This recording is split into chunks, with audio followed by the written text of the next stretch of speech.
बहुत समय पहले की बात है।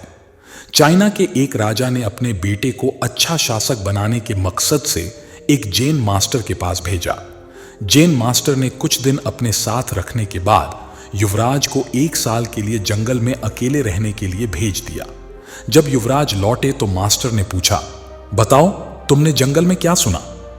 मैंने कोयल की कूक सुनी, नदियों की कलकल सुनी, पत्तियों की सरसराहट सुनी, मधुमक्खियों की गुंजन सुनी, मैंने झींगुरों का शोर सुना, हवा की धुन सुनी। युवराज अपना अनुभव सुनाता चला गया। जब युवराज ने अपनी बात पूरी कर ली तब मास्टर बोले, अच्छा है, अब तुम एक बार फिर जंगल जाओ और जब तक तुम्हें कुछ नई आवाजें ना सुनाई दे तब तक मत लौटना। 1 साल जंगल में बिताने के बाद युवराज अपने राज्य को लौटना चाहता था, पर मास्टर की बात को टाल भी नहीं सकता था, इसलिए वह बेमन ही जंगल की ओर बढ़ चला। कई दिन गुजर गए पर युवराज को कोई नई आवाज नहीं सुनाई दी। वह परेशान हो उठा।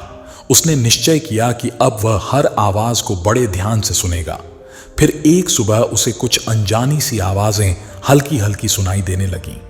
इस घटना के कुछ दिनों बाद वह जैन मास्टर के पास वापस लौटा और बोला, पहले तो मुझे वही ध्वनियां सुनाई दी जो पहले देती थी, लेकिन एक दिन जब मैंने बहुत ध्यान से सुनना शुरू किया तो मुझे वो सुनाई देने लगा जो पहले कभी नहीं सुनाई दिया था। मुझे कलियों के खिलने की आवाज सुनाई देने लगी। मुझे धरती पर पड़ती सूर्य की किरणों, तितलियों के गीत और घास द्वारा सुबह की ओस पीने की ध्वनियां सुनाई देने लगी।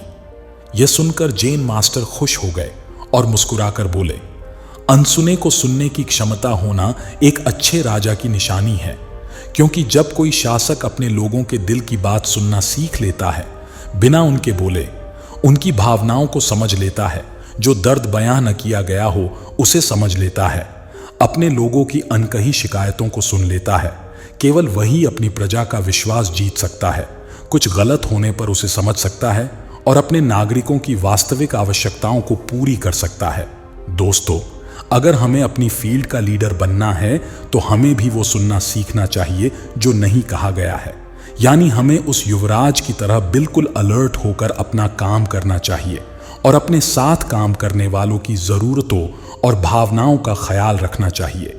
तभी हम खुद को एक ट्रू लीडर की तरह स्थापित कर सकेंगे। तो दोस्तों, आज की यह कहानी आपको कैसी लगी और आपको इस कहानी से और क्या क्या सीखने को मिला, ये नीचे कमेंट बॉक्स में कमेंट करके जरूर बताएं। साथ ही अगर आपको यह कहानी पसंद आई होगी और आपके लिए उपयोगी साबित हुई होगी तो इसे अपने परिवार और दोस्तों के साथ अवश्य शेयर कीजिए, ताकि और लोगों को भी यह कहानी सुनने को मिल सके। दोस्तों, आज के इस वीडियो में सिर्फ इतना ही। दोस्तों, हम आपसे फिर मिलेंगे ऐसे ही एक लाइफ चेंजिंग वीडियो के साथ। तब तक के लिए आप जहां भी रहिए खुश रहिए और खुशियां बांटते रहिए।